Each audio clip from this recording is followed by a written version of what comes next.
نبی پاک صلی اللہ تعالی علیہ وسلم آخری نبی ہیں، اور یہ عقیدہ ہر وقت ہر لمحہ ہمارے بزرگوں نے ہمارے ذہنوں میں تازہ رکھا ہے۔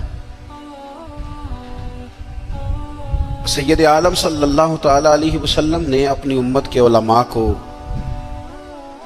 بنی اسرائیل کے نبیوں سے تشبیہ دی تھی، فرمایا کہ جس طرح وہ خدمت کرتے تھے اللہ یہ کام اب میری امت کے علماء سے لے گا۔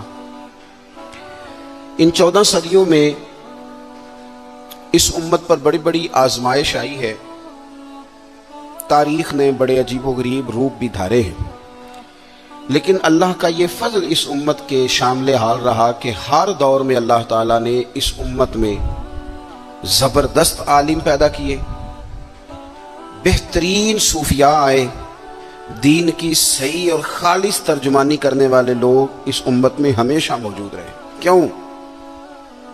وہ اس لیے کہ حکمت الہی کا یہ تقاضا تھا کہ چونکہ اب نبی تو آنا نہیں، تو ایسے بہترین لوگ، صاف ستھرے لوگ، کنتم خیر امت، ان کی بہترین تصویر، جن کا عمل، قول، فعل، اخلاص اتنا صاف تھا، اتنا ستھرا تھا کہ امت کا اجماع ہو گیا کہ یہ لوگ اللہ کے نیک بندے۔ تسلسل کے ساتھ وہ لوگ موجود رہے اور ہر دور میں رہے۔ میں جو کہہ رہا ہوں اس پر آپ زیادہ توجہ کریں گے تو بات جلدی سمجھ میں آئے گی۔ ہر دور میں لڑائیاں ہوتی رہیں، جنگیں ہوتی رہیں، اختلافات بھی ہوئے امت کے اندر، بڑی چیزیں ہوئی، لیکن خیر والے لوگ ہمیشہ موجود تھے۔ یعنی ایسا نہیں ہوا کہ کسی جگہ امت میں اختلاف ہو گیا ہے تو لوگوں نے قرآن پاک کی تدریس چھوڑ دی ہو، کسی جگہ کوئی کام ایسا ہو گیا ہے، آزمائش آ گئی ہے، کافروں سے لڑائی عروج پہ ہے، تو اب حدیث پاک کا جمع کرنا اور اصول حدیث پر کام کرنا ہمارے بزرگوں نے چھوڑ دیا، اور کام جاری رہا اور تسلسل سے جاری رہا۔ اس کا نتیجہ ہے کہ آج ان کا اصل کام ہمارے پاس موجود ہے۔ اصل کام یہ جس دور میں اور آپ ہیں، یہ چونکہ تشکیک کا دور ہے، شک کا دور ہے، وجود لوگوں کے بعضوں کا طاقتور ہیں لیکن ذہن کمزور ہیں۔ اگر آپ ناراض نہ ہوں تو ہمارا بڑا نکھرا صاف ستھرا بچہ، تازہ دم، وہ بھی اتنی عجیب زندگی گزارتا ہے کہ سویرے کچھ سوچتا ہے اور دوپہر کے کھانے کے ساتھ اس کا ارادہ بھی کچھ اور ہو جاتا ہے، شام کو وہ نیا منصوبہ بنا لیتا ہے۔ یہ کمزوری کیوں آئی؟ لوگوں نے کوشش کی شک پیدا کرنے کی۔ نبی پاک صلی اللہ علیہ وسلم نے قرب قیامت کی علامتوں میں سے ایک علامت یہ بیان کی تھی کہ جو اگلے ہوں گے وہ پچھلوں پر لعنت کریں گے معاذ اللہ۔ تو پلاننگ کی گئی، چونکہ امت میں ہمیشہ خیر تھی، منصوبہ بندی کی گئی، صحابہ سے لے کر کام شروع کیا گیا، اور داتا صاحب تک، اور داتا صاحب سے لے کر اعلیٰ حضرت تک، ہر صوفی کے بارے میں، ہر درویش کے بارے میں، حتیٰ کہ صحابہ اور اہل بیت کے بارے میں بھی لوگوں کے ذہن میں باتیں پیدا کرنے کی کوشش کی گئی، اس لیے کہ غلام اتنا برا نہیں ہوتا جو کسی کا ملازم ہو، وہ اتنا تنگ نہیں ہوتا جتنا مشکوک آدمی تنگ ہوتا ہے کہ پتہ نہیں صحیح ہے کہ نہیں، پتہ نہیں ٹھیک ہے کہ نہیں۔ یہ جو لوگ ڈبل مائنڈڈ ہوتے ہیں نا، اس کو چھوڑ دیں گے، صحیح چل رہا ہے، آپ تشریف رکھیں، آپ بات بیٹھ جائیں، اللہ خوش رکھے۔ گرمی جو ہے وہ سب کے لیے ہی ہے، اب آپ تشریف رکھیں اور مجھے موقع دیں بات کرنے کا۔ بھائیو، شک پیدا کیے جاتے ہیں۔ ایک بات آپ نے اچھی طرح اپنے ذہن میں رکھ لینی ہے کہ کتاب و سنت میں ایک پورا باب ہے، ایک دو حدیث نہیں، احادیث مبارکہ میں پورا چیپٹر ہے، پورا باب۔ ادھر دیکھو نوجوانوں، کیا کہنے لگا ہوں، ایک پورا باب ہے جس میں ہمیں حکم دیا گیا ہے کہ تم نے کچھ لوگوں سے نفرت کرنی ہے اللہ کی رضا کے لیے، اور کچھ لوگوں سے محبت کرنی ہے فقط اللہ کی رضا کے لیے۔ ایک دو تین نہیں، پورا باب ہے، اللہ کی رضا کے لیے پیار کرنا ہے۔ اپنا ذہن بنا لیں کہ ہم نے تشکیک کی طرف نہیں جانا، شک کی طرف نہیں جانا۔ اگر ہم تھوڑا سا یقین کا سفر حاصل کریں نا، یقین کا، آپ کی اپنی بات بھی اپنے اوپر اثر کرتی ہے۔ اگر آپ خود بھی بول کے کہیں نا، چھوڑ یار تو کیا فضول بات کر رہا ہے، یہ میرے نبی پاک کی امت ہے، یہ ہو سکتا ہے کہ اس امت سے خیر ختم ہو جائے، تو غلط بات کر رہا ہے، آپ کی اپنی بات بھی آپ کے اوپر اثر کرے گی۔ آپ خود بھی یہ بولیاں بولیں کہ وہ خدا کے بندو، تم کہیں بیٹھ کے غلط تحقیق کر رہے ہو۔ وہ جو صحابہ تھے نا، انہیں تو حضور سے ڈائریکٹ فیض لیا تھا۔ وہ جو حضور علیہ السلام کے اہل بیت تھے، انہوں نے تو آغوش رحمت میں بیٹھ کر تربیت لی تھی۔ آپ کہیں کہ اولیاء اللہ کتاب و سنت کے امین تھے، وہ کیسے بددیانتی کریں گے؟ وہ تو امین تھے، دیانتداری کے ساتھ گھر بار چھوڑ کے تبلیغ کے لیے نکلے تھے۔ آپ رونے والی کو بات سنانے لگے نا کسی کو دکھ والی, تو آپ پہلے خود رو پڑتے ہیں, اور آپ کے ذہن میں بیٹھ جائے نا میں ہنسنے والی بات کرنے لگا ہوں, تو بات سنانے سے پہلے بندہ خود ہنس پڑتا ہے. اس کا مطلب ہے دوسرے کی تقریری اثر نہیں کرتی, اپنی بات بھی اپنے اوپر اثر کرتی. اس لیے خیر کے جملے کے سوا کبھی کوئی زبان سے بات نہ نکالے, ورنہ خود آپ مشکوک ہو جائیں. اللہ کی رضا کے لیے پیار کریں. حدیث پاک سنیں, الترغیب والترہیب میں, دیگر بہت سی کتب میں موجود ہے. حضرت ابو ادریس خولانی رضی اللہ تعالیٰ عنہ تابعی ہیں, وہ فرماتے ہیں کہ میں جامع مسجد دمشق میں داخل ہوا. ایک کالے سیاہ بالوں والا اور چمکدار دانتوں والا خوبصورت نوجوان میں نے مسجد میں درس دیتے ہوئے دیکھا. لوگ بہت سارے بیٹھے تھے, تو جب کسی مسئلے میں ان کی رائے مختلف ہوتی, اختلاف رائے ہوتا, تو اس جوان کی طرف وہ توجہ کرتے. وہ جوان اتنی خوبصورتی سے مسئلے کا حل بیان کرتا کہ لوگ آج ششکار اٹھتے. فرماتے مجھے ان سے محبت ہو گئی. میں نے نا اگلے دن سوچا کہ آج تو رش زیادہ ہے, کل اس وقت جاؤں گا جب لوگ کم ہو گئے. میں اپنی طرف سے سب سے پہلے جامع مسجد دمشق میں پہنچا, لیکن وہ خوبصورت نوجوان مجھ سے پہلے مسجد میں موجود تھے اور نفل ادا کر رہے تھے. میں بیٹھ گیا. ایک شخص سے میں نے کل ہی پوچھ لیا, یار یہ اتنے حسین و جمیل جوان ہیں کون ویسے؟ کہنے لگے آپ نہیں جانتے, یہ نبی رحمت علیہ السلام کے صحابی ہیں اور حضرت معاذ ابن جبل رضی اللہ تعالیٰ عنہ.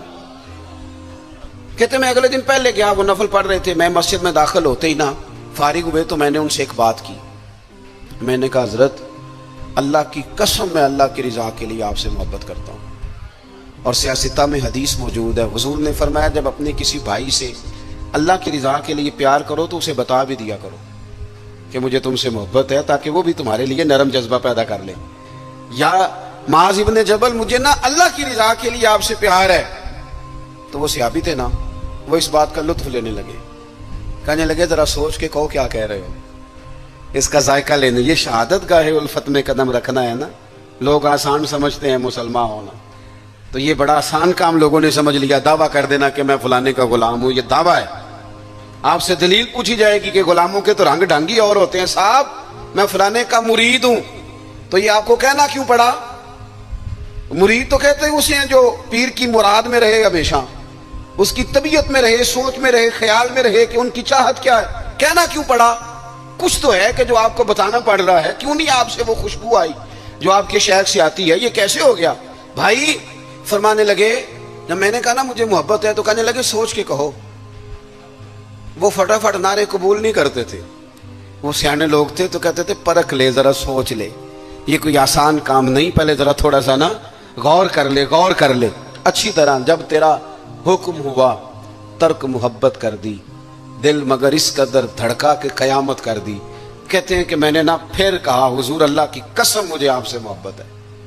تیسری بار کہنے لگے پھر سوچ لو. میں نے عرض کی حضرت معاذ ابن جبل سے, حضور سچ کہتا ہوں اللہ کی رضا کے لیے اللہ کی قسم آپ سے محبت ہے. فرماتے ہیں میری بات سن کے اتنے راضی ہوئے کہ فرمانے لگے سن پھر ابو ادریس, میں نے خود نبی کریم سے سنا ہے, سامنے بیٹھ کے سنا ہے, آنکھوں سے دیکھ کے سنا ہے, اپنے کانوں سے سنا ہے.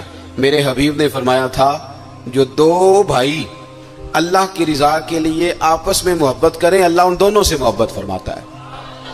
ہمارا لوگ مقدمہ تو سمجھیں, دراصل ہم کیا کہہ رہے ہیں, ہمیں کوئی ذاتی دنیا کا لالچ ہے ہی نہیں داتا گنج بخش علی اجمیری سے, ہمیں کوئی دنیا کا لالچ نہیں حضرت مجدد الفسانی سے, ہمیں کوئی لالچ نہیں دنیا کا حضرت بہاءالحق نقشبند بخاری سے, کوئی لالچ نہیں بابا فرید سے. ہمیں تو اتنا لالچ ہے کہ جب ہم ان کے قریب جاتے ہیں تو ہم رب کی رضا کے لیے ان سے محبت کرتے ہیں, اللہ کا بندہ جان کے. اس لیے گمراہیوں کے سفر میں نہ پڑے. ہمارے تو لوگوں نے تبصرے الٹے سیدھے کر کے یہ حال کر دیا ہے کہ اتنا سونا وطن, اتنا میٹھا وطن, اس میں کوئی بندہ اچھا رہا ہی نہیں. نہ کوئی سیاستدان اچھا رہا ہے, نہ کوئی تاجر اچھا رہا ہے, نہ کوئی بیوروکریٹ اچھا رہا ہے, نہ جناب پولیس والے اچھے رہے ہیں, نہ جناب پاپڈا والے اچھے رہے ہیں, نہ مولوی اچھے رہے ہیں, نہ کوئی اچھا ہے ہی نہیں. کسی کا نام لے لے اور آپ مذاق اڑا لیں جتنا مرضی. یہ تو باقاعدہ کوشش کی گئی, اور میں بڑی معذرت کے ساتھ عرض کروں گا یہ کام سب نے کیا, سب نے, یہ سب نے اس میں. وہ رات کو جو اینکر ٹی وی پہ بیٹھے تھے انہوں نے بھی تبصرے کیے. وہ 4 مختلف جماعتوں کے جو بندے بلاتے ہیں وہ اس لیے بلاتے ہیں کہ تم نے ایک دوسرے کی خامیاں بیان کرنی, اور جتنی زیادہ لڑائی ہو پروگرام زیادہ دیکھا جاتا ہے, جتنی زیادہ لڑائی ہو. یہی کام باقی جگہوں پہ کیا گیا. پیر صاحب کے پاس، صوفی صاحب کے پاس لوگ تعویذ لینے گئے تھے، انہوں نے نئی مصیبت ڈال دی. انہوں نے کہا تینوں کسی نے کچھ کیتا ہے. وہ معاملہ ویسے ہی گڑبڑ ہو گیا. ساری رات سوچتا رہا کہ پتہ نہیں کسی نے کیا کر دی. مذہبی سٹیج پہ لوگ آئے تھے، یہاں ان کا خیال تھا کہ شاید ہمارے لیے کوئی بڑی خیر کی بات ہوگی. یہاں بھی کچھ ایسے لوگ آ گئے جنہوں نے بازو اوپر کر کے کہا کہ آج میں دسنا ہے اہل بیت دی شان کی ہے. او میاں تو کی دسنی ہے؟ اہل بیت دی شان تو اللہ نے قرآن میں بتا دی، حضور نے حدیث میں بتا دی. آپ کیا انوکھی بات بیان کریں گے؟ میں نے آج بتانا ہے بازو چڑھا کے کہ صحابہ کی عظمت کیا ہے. آپ کیا بیان کریں گے؟ آپ نقل کریں جو قرآن و سنت سے پڑھا ہے، اس کا ابلاغ کریں اور آپ جائیں. آپ انتشار کا کوئی کام نہ کریں. میں اور آپ جتنے مثبت رہیں گے، آپ کو بتاؤں، اگر ہمارے ذہن مثبت ہوتے نا تو دنیا میں بڑے بڑی اچھی خیر ہمیں نظر آتی. بڑے بڑے سونے لوگ ملتے، بڑے بڑے نفیس لوگ ملتے، بڑے بڑے درویش ملتے. مجھے تو بڑے ملے ہیں زندگی میں، بڑے بڑے خیر والے لوگ. لیکن چونکہ یہاں مائنڈ سیٹ ہو گیا ہے کہ دنیا ساری خراب ہو گئی، اس لیے کوئی بندہ اچھا نہیں. اللہ کے نیک بندوں سے سب سے پہلے تو اللہ کی رضا کے لیے پیار کریں. آپ ان سے کہ میاں تو جو کہہ رہا ہے نا تو اپنے پاس رکھ.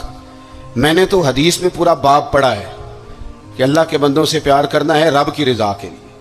اس کو ذہن میں اچھی طرح سنبھالیں. اور آپ کو تاریخ میں ایسے حسین لوگ ملیں گے جو سفر کرتے تھے رب کے بندے سے ملنے کے لیے. اب تو لوگ سفر نہیں کرتے، اب تو زیادہ تر یہی کہتے ہیں ساڑھے گھر آ کے زیارت کرا دو. ہاں اور جناب السلام علیکم پیر صاحب جی. وعلیکم السلام. بڑی چاہت ہے جی آپ سے، بڑا پیار ہے. اچھا جی تو کہتے ٹائم دے دو. تو بھئی یہ کس قسم کی چاہت ہے؟ آپ کو چاہت ہے تو آپ چل کے آئیں، آ کر کے ملاقات کریں. اور یہ چاہت مکمل بھی تب ہوتی ہے جب بات مان لی جائے. اگر پیر صاحب کہیں ٹائم کوئی نہیں تو چاہت ختم، چھٹی. وہ چاہت بھی اتنی ہے صرف کہ جب تک بات مان لی جائے، یعنی فرما برداری میں بندہ رہ گیا تو چاہت پوری، اور اگر کہیں فرما برداری سے نکل گیا تو چاہت خراب. حضرت حرم بن حیان، یہ داتا صاحب نے لکھا ہے. چلیں اتفاق سے داتا صاحب کی بات بھی آ گئی. داتا صاحب کہتے ہیں حضرت حرم بن حیان تابعی ہیں. فرماتے ہیں جب مجھے پتہ چلا نا کہ نبی کریم علیہ السلام نے حضرت اویس کرنی کی تعریف فرمائی ہے اور کہا ہے کہ وہ میری امت کے لیے دعا کرے، تو کہتے ہیں میں حضرت اویس کرنی کو ڈھونڈنے نکلا. مسجد ڈھونڈنے نہیں، کتاب ڈھونڈنے نہیں، رب کا بندہ ڈھونڈنے. میں تیری تلاش میں پھرا جنگل پہاڑ اور دشت میں. کہتے ہیں میں مکے مدینے جہاں جہاں مجھے خبر ملتی میں گیا. جہاں جاتا لوگ کہتے یار وہ تو بڑا دیوانہ آدمی ہے. یہ داتا صاحب نے لفظ لکھے ہیں. داتا صاحب کہتے ہیں حضرت اویس کرنی کا حال یہ تھا کہ جب لوگ ہنستے تھے تو وہ روتے تھے، اور جب لوگ روتے تھے تو وہ ہنستے تھے. اسی کسے دیکھو جی نہیں جے لگتے تے نہ کوئی ساڈا دردی. کوئی ضروری ہے کہ جس طرح دنیا چلائے ویسے چلنا ہے؟ آپ کا کوئی نظریہ ہو، آپ اپنے نظریے میں مست ہو کے زندگی گزاریں. فرماتے ہیں میں ڈھونڈتے ڈھونڈتے پہنچ گیا عراق. نہر فرات کے کنارے وضو کر رہے تھے اور میں نے وضو کرتے انہیں پا لیا. وہ فارغ ہوئے تو میں نے کہا السلام علیکم. پہلی ملاقات تھی. داتا صاحب کہتے ہیں حضرت اویس کرنی نے پلٹ کے دیکھا تو کہنے لگے وعلیکم السلام یا حرم بن حیان. کہتے ہیں میں نے کہا حضور آپ مجھے کیسے جانتے ہیں؟ تو کہنے لگے میں تجھے تو نہیں جانتا پر میری روح تیری روح کی جاننے والی ہے. یہ واقفیت ہے، دل کا ایک دوسرے کے ساتھ ربط ہے. فرماتے ہیں میں ان سے ملا، میں نے ان سے کہا کوئی نصیحت کر دیں. تو کہنے لگے پہلی نصیحت تو یہ ہے کہ آج کے بعد مجھے ملنے نہ آنا، اور دوسری نصیحت یہ ہے کہ جو رب نے تجھے دیا ہے نا اس پہ راضی ہو جا. ادھر ادھر جائے گا تو ناشکرا ہو جائے. جو اللہ نے دیا اس پہ راضی ہو جا، اللہ تجھے عزت والی زندگی عطا کر دے.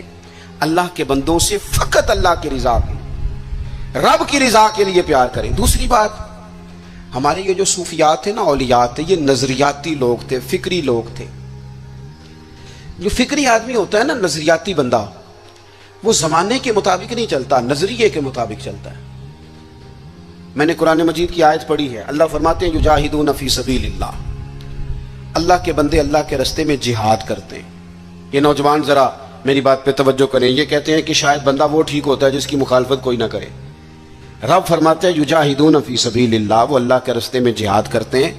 تو پھر کچھ لوگ ان کی ملامت کرتے ہیں، کچھ لوگوں کو اچھا نہیں لگتا دین کی تبلیغ کرنا، وہ انہیں برا بھی کہتے ہیں. رب فرماتے ہیں ولا یخافون لومۃ لائم، وہ کسی برا کہنے والے کی بات کی پرواہ نہیں کرتے. لوگ ملامت کرتے ہیں پر وہ پرواہ. تو یہ کون ہے؟ رب فرماتے ہیں ذالک فضل اللہ، یہ وہ ہیں جن پر اللہ کا فضل ہے. اور یؤتیہ من یشاء، یہ وہ فضل ہے جسے رب چاہتا ہے عطا کرتا ہے. ہمارے بزرگوں نے کام کیا لوگوں کو، چونکہ اصل میں نا نظریاتی ہونا کام بڑا مشکل ہے. نظریاتی کسے کہتے ہیں؟ میں آپ کی اور اپنی سمجھ کے مطابق ایک بات عرض کرتا ہوں. بندہ پیر صاحب کے پاس گیا، اس نے کہا حضرت صاحب میں نے سارے ڈاکٹروں سے ملاقات کر لی ہے، رپورٹیں ٹھیک ہیں، حکیم سارے میں نے چیک کر لیے ہیں، معاملات ٹھیک ہیں، دم دروز تویز دربار آستانہ ہر جگہ ہو آیا ہوں، پر میرے گھر اولاد نہیں ہوتی. اب آپ کو کامل پیر سمجھ کے آیا ہوں، آپ کوئی تویز کریں کہ کام ہو جائے. یہ اچھی بات ہے، اللہ کے بندے کو دعا کرنی چاہیے، پر نظریہ کیا ہے؟ نظریہ یہ ہے کہ رب کا بندہ اسے قائل کرے کہ اگر اللہ کا تیرے بارے میں فیصلہ یہ ہے نا کہ تیرے گھر میں اولاد نہیں ہونی چاہیے، تو پھر تو رب کے فیصلے پہ راضی رہے. یہ نظریہ ہے. یہ لوگ نظریاتی تھے، یہ لوگوں کو قائل کرتے تھے کہ نظریاتی مسلمان بنو، فکری. اگر اللہ چاہتا ہے میں بیمار رہوں تو ٹھیک ہے، پھر جس حال میں رب راضی اس حال میں رب کا بندہ راضی. اگر اللہ چاہتا ہے میرا عروج نہ ہو میرا عروج، مجھے تھوڑے لوگ جانے، تو جس حال میں رب رکھے مجھے اس حال میں رہنا چاہیے. میں آپ کو اپنے سمیت ڈھیروں لوگوں کی ایسی بات بتا سکتا ہوں جن میں ذاتی کوئی کمال نہیں، وہ اپنی خوبیاں تلاش کرتے ہیں تو سوائے صفر کے کچھ ہاتھ نہیں آتا، لیکن پتہ نہیں رب کیا کام لینا چاہتا ہے، وہ خود ہی نظام بناتا ہے، لے لیتا ہے. تو زندگی میں نظریات، ہمارے بزرگ نظریاتی تھے، عقیدے پکے تھے ان کے، کچی پکی باتیں نہیں. ایک بات داتا صاحب کی سنیں پہلے.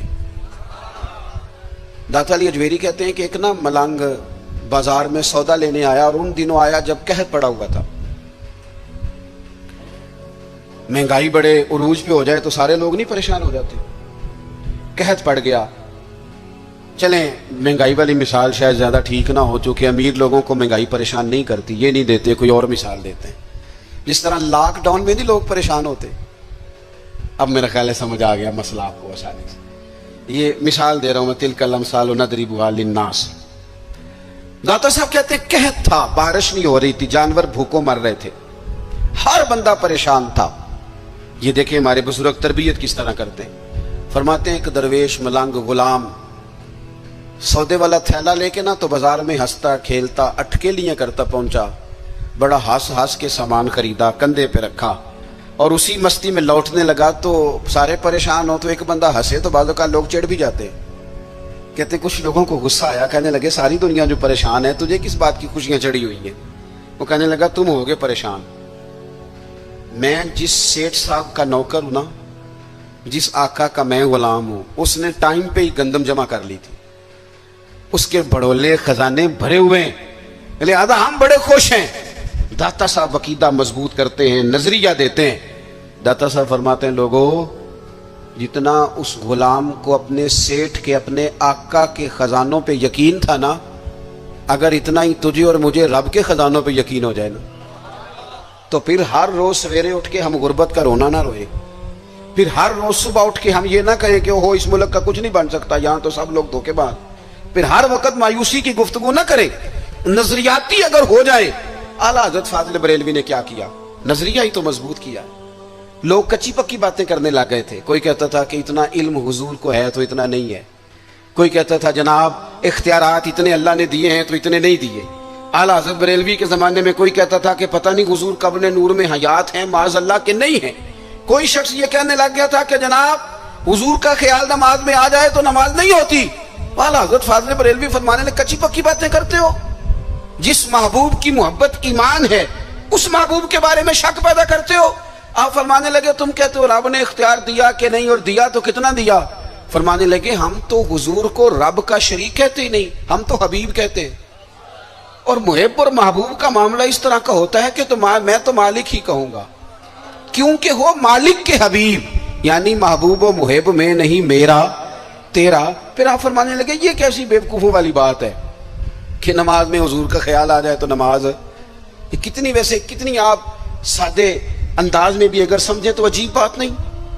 آپ ذرا دعا پڑھیے جو نماز میں اختتام میں اکثر وہی دعا پڑھی جاتی ہے، وہ پڑھیے ربنا اغفر لی. کیا ترجمہ اس کا؟ آتا ہے؟ آپ کو آتا ہے؟ میں کچھ نہیں کہوں گا، سنا دیں آپ. آتا ہے؟ میرے سنی دا ایڈا ہی مسئلہ ہے، کوئی گال آمدی بھی ہوئے تاں بھی نہیں دستا، آندا ہے میں ایڈا پڑھیا ہی نہیں، اس سے آگے نہیں جاتا. ربنا اغفر لی کیا ترجمہ ہے؟ یا اللہ مجھے معاف فرما اور میرے. تو آپ کو تو نماز میں ابا جی کا بھی خیال آ رہا ہے, ٹوٹ گئی رہ گئی, اماں کا بھی خیال آ رہا ہے, ٹوٹ گئی کہ رہ گئی. عجیب نادان بات ہے نا. او خدا کے بندو, نماز میں تو یہودی عیسائی کی بات بھی آتی ہے. غیر المغضوب علیہم ولا الضالین کی تفسیر پڑھو نا, یہاں سے مراد یہودی اور عیسائی لکھے ہیں مفسرین. تو کافر کا خیال بھی آ رہا ہے. اور آپ جب کفار کے متعلق آیات پڑھیں گے, تبت یدا ابی لہب و تب, یہ کیا تماشا ہوا, کتنی گھنونی سازش, اتنی غلط بات کہ جی فلانے کا خیال آ جائے تو ٹھیک ہے. اور پھر عجیب بات کرتے کہتے جی حضور کا ذرا تعظیم کے ساتھ آتا ہے تو ابا جی کا بے ادبی کے ساتھ آتا ہے, اماں کا بے ادبی کے ساتھ خیال آتا ہے. اعلیٰ حضرت فاضل بریلوی فرماتے ہیں تمہیں غلط فہمی ہو گئی ہے, تم تو نماز میں درود نہ پڑھو تو نماز نہیں ہوتی. او خدا کے بندو, اللہم صلی علی محمد وعلی آل محمد, تم کہتے ہو حضور کا خیال آ جائے تو نماز نہیں ہوتی. ہمارا خیال ہے کہ خیال نہ آئے تو نماز نہیں ہوتی, خیال نہ آئے تو نماز نہیں ہوتی. اس لیے انہوں نے پکے عقیدے, کچی پکی بات نہیں. حضور قبر نور میں حیات ہیں کہ نہیں. میں آپ کو ایک بات بتاؤں,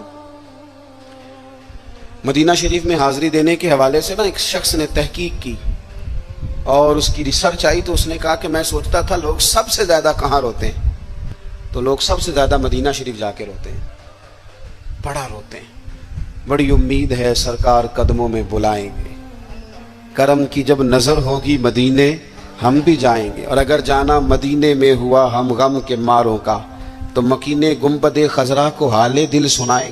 وہاں جا کے لوگ روتے ہیں, تڑپتے ہیں. اب آپ شک پیدا کر دیں کہ پتہ نہیں حضور حیات ہیں معاذ اللہ کہ نہیں, تو اعلیٰ حضرت نے 2 قسمیں اٹھا کے کہا تو زندہ ہے واللہ, تو زندہ ہے واللہ, بس میری چشم عالم سے چھپ جانے والے تو زندہ ہے معبود. اور اس پر دلائل دیے. تو میرے عزیز انہوں نے ہمارے عقیدے پکے کیے. پھر بھی اگر کوئی کچی پکی باتیں کرے, سویرے کچھ کہے, دوپہر کچھ کہے, شام کچھ کہے, تو وہ بندہ کمزور پڑا ہے. ورنہ ہماری فکری قیادت نے ہمیں دلائل سے, کتب سے, حوالہ جات سے مزین کیا. تیسری بات, اعلیٰ حضرت بریلوی کہتے ہیں علم کا شوق پیدا کرو. اعلیٰ حضرت خود مرید ہیں ایک سلسلے میں, اور مرید اس طرح کے کہ غلامی والے مرید ہیں.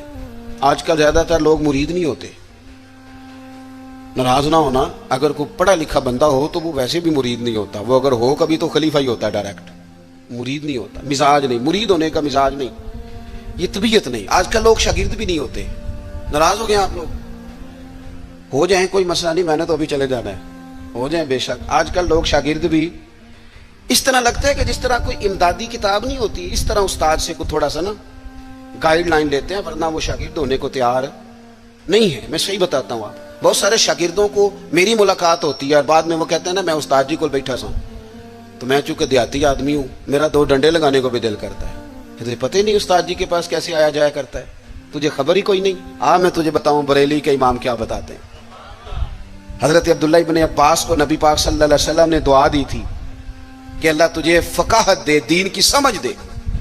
حضور کی دعا سے بھی اللہ دے دیتا. حضور تو حضرت ابو ہریرہ کو خالی بظاہر خالی چلو بھر کے ڈال دے تو اللہ تعالیٰ اس سے قوت حافظہ دے دیتا ہے. تو یہاں تو دعا دی تھی, لیکن ان کا ذوق علمی کیا بنا. یہ اعلیٰ حضرت ملفوظات دیکھیے گا, وہ نا خاندان رسول کے چشم و چراغ ہو کے, حضور کے چچا زاد ہو کے, استاد کے دروازے پر جب پڑھنے جاتے تھے نا تو جا کے دروازے پہ دستک نہیں دیتے تھے. کہتے میں اپنے استاد کے دروازے پر کبھی حضرت ابی بن کعب کے پاس جاتا رضی اللہ تعالیٰ عنہ, کبھی حضرت زید بن ثابت کے پاس جاتا, میں جا کے باہر دروازے پہ بیٹھ جاتا, دستک نہیں دیتا تھا, ٹیلی فون نہیں کرتا تھا کہ پیر صاحب میں پہنچ گیا, جی ہار لے کے باہر آ جاؤ. باقاعدہ مرید صاحب آ گئے, جلدی کر لیں, استاد جی میں کب سے باہر کھڑا ہوں, یہ انداز نہیں.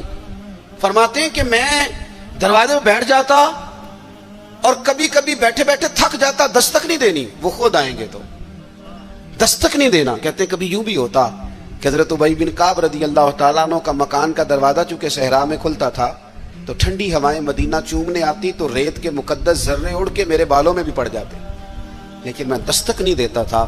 استاذ مردی سے باہر آتے تھے اور جب وہ آ جاتے تو پھر میں جھولی پھیلا کے کہتا میں آپ سے رسول پاک کی حدیثیں سننے آیا. اعلیٰ حضرت فرماتے ایک دن گھوڑے پہ بیٹھ کے حضرت زید بن ثابت آ رہے تھے تو ضرورت کوئی نہیں تھی کیونکہ انہوں نے لگام تھامی ہے, گھوڑا چل رہا ہے, لیکن یہ بتانے کے لیے کہ میں شاگرد ہوں, یہ بتانے. میں کبھی اتنا مصروف نہیں تھا زندگی میں جب آج کل اتنا مصروف ہوا ہوں. کل میں نے ظہر کے بعد اسلام آباد سے کوئی 1 گھنٹہ اوپر پہاڑیوں پہ تھا میں، اور آج میں ظہر کے بعد آپ کے پاس ہوں. ابھی مجھے گوجرا جانا ہے اور پھر رات کو وہاں سے واپس لوٹنا ہے، اور کل ظہر کے بعد مجھے خانے وال پہنچنا ہے. کئی دفعہ ایک پیر اٹھاتا ہوں تو اٹھایا نہیں جاتا، گاڑی میں بیٹھے بیٹھے حد ہو جاتی ہے. اور اس کے باوجود لوگ روزانہ 25-30 لوگ ہم سے ناراض ہوتے ہیں کہ ان وڈے ہو گئے وہ ٹائم ہی نہیں دیندے. اس کے باوجود یہ حال. کبھی کبھی کچھ چیزیں مزہ دیتی ہیں. میں نے ایک وعدہ کیا ہوا تھا، لاہور میں کسی سے میں نے جانا تھا تو میرے استاد صاحب کا فون آ گیا. فرمان لگے کتنے میں؟ او شاگردو ترس جاؤ گے نوازوں کو، یہ 2-4 جو رہ گئی ہیں ان کی قدر کرو. کتنے میں بھائی؟ میں اس کی تھی حضور میں کہا رہا ہوں. فرمان لگے پرسوں پنڈی جانا ہی. تو میں نے چونکہ لاہور وعدہ کیا ہوا تھا، میں کہ حضور میں ذرا اتنے کی کام میں پرسوں پنڈی کی مصروفیت ہے. تو میرے استاد ہیں اور یہ بات انہوں نے کی تو میرا قد بڑا ہوا. فرمان لگے تینوں وضاحت دینا میں ضروری نہیں سمجھتا، تو پرسوں سویرے 9 بجے تیار ہو کے سڑک تے آویں جانا ہے. بڑے لوگ دعوت دیتے ہیں، بڑے لوگ پیغام دیتے ہیں، بڑا پیار کرتے ہیں. آپ یقین کریں مزہ آ گیا بات کا. مجھے جو بندہ پوچھے پنڈی خیر ہے، میں کہا مینوں آپ نہیں پتا. گھر والے پوچھتے پنڈی خیر ہے، میں کہا مزہ بڑا آنا ہے جانے دا، پتہ کوئی نہیں کی کام میں. انہوں نے کہا پرسوں کبھی مزہ بھی تو لو نا، کبھی ذائقہ بھی تو لو نا. ہمارے ایک بزرگ ہیں، ان کی عمر 65-70 سال ہے. ان کی والدہ انتقال کر گئی. میرے پاس جمعہ پڑھتے ہیں تو میں ان کے گھر تعزیت کے لیے گیا تو ان کے بچے کہنے لگے کہ ہماری دادی کی عمر 100 سال سے زیادہ تھی پر ابا چوپ ہی نہیں کرتے، ہر وقت روتے ہیں. ان کو کہیں کہ حوصلہ کریں. تو میں نے ان سے کہا کہ بھئی آپ بچے کیا تو ٹھیک ہی رہے ہیں کہ آپ خود 65-70 سال کے ہیں اور آپ کے بچے بڑے ہیں اور شادی شدہ ہیں، تو آپ. انہوں نے بڑی شاندار بات کی. کہنے لگے پیر صاحب اماں جدوں دی گئی ہے میں وڈیرا ہو گیا، میرے بال چٹے نے، میرے 2 پوتے نے، 3 نواسے نے، لیکن جدوں میں گھر آਉਂدا سا تے اماں کہندی سی منڈیا آ گیا ہے، روٹی لیاؤ نا منڈے لئی. فرماتے ہیں یوں لگتا تھا نہیں بال سفید ہوئے ہیں پر میں ہوں ابھی جوان. جب تک آپ کا کوئی بڑا رہتا ہے آپ طاقتور رہتے ہیں. خود بخود اپنے آپ کو بڑا کرنے کی کوشش نہ کریں، کسی کو بڑا مانے، طاقتور رہیں گے، جان رہے گی، آپ کی پشت پہ کوئی کھڑا رہے گا. اور اگر نکل جاؤ گے چھتڑی سے تو طلباء کرام یاد رکھنا کمزور پڑ جاؤ گے. اگر پشت پہ کوئی ہوتا ہے تو بندہ طاقتور ہوتا ہے. ضرورت نہیں تھی حضرت زید بن ثابت رضی اللہ تعالیٰ عنہ کے گھوڑے کی لگام تھامنے کی، پر اعلیٰ حضرت فرماتے ہیں کہ آگے دوڑ کے حضرت عبداللہ ابن عباس نے دیکھا نا میرے استاد آگے دوڑ کے جا کے گھوڑے کی لگام پکڑی. تو حضرت زید بن ثابت کہنے لگے ہو میرے نبی کریم علیہ السلام کے چچا کے بیٹے یہ آپ کیا کر رہے ہیں؟ تو کہنے لگے ہمیں بتایا گیا ہے. لفظ دیکھنا ملفوظات شریف میں اعلیٰ حضرت نے لکھے، ہمیں بتایا گیا ہے کہ علماء کا احترام کرنا. جب انہوں نے یہ کہا تو حضرت زید بن ثابت گھوڑے سے نیچے اتر آئے اور نیچے اتر کے حضرت عبداللہ ابن عباس ان کے شاگرد تھے، ان کے ہاتھ چوم لیے. انہوں نے کہا جناب آپ یہ کیا کر رہے ہیں؟ فرمانے لگے ہمیں بھی بتایا گیا ہے کہ خاندان رسول کا احترام کرنا ہے، ہمیں بھی یہ سبق دیا گیا.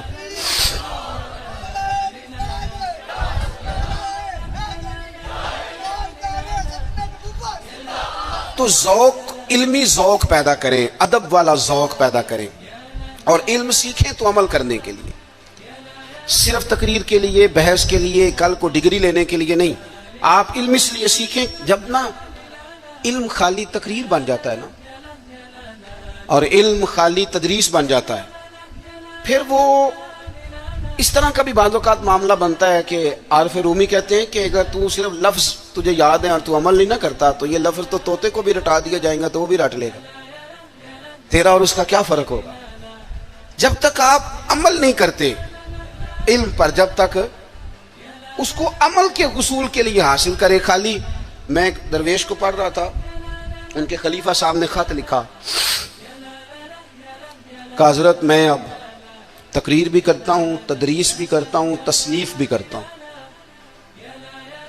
تو انہوں نے جواب میں شاباشی نہیں دی بلکہ فرمانے لگے بیٹا یہ تو کام تم لوگوں کے لیے کرتے ہو، اپنے لیے کیا کرتے ہو؟ سحری کے وقت اٹھ جاتے ہو نفل پڑھنے کے لیے، تلاوت قرآن روز ہوتی ہے، سجدے کا ذوق حاصل ہے، درود و سلام کی طبیعت ہے، یہ تو لوگوں کے لیے کام ہے نا سارے. بڑی اچھی بات ہے، دین کی خدمت کرتے ہو، پر اپنا بھی تو بتاؤ نا.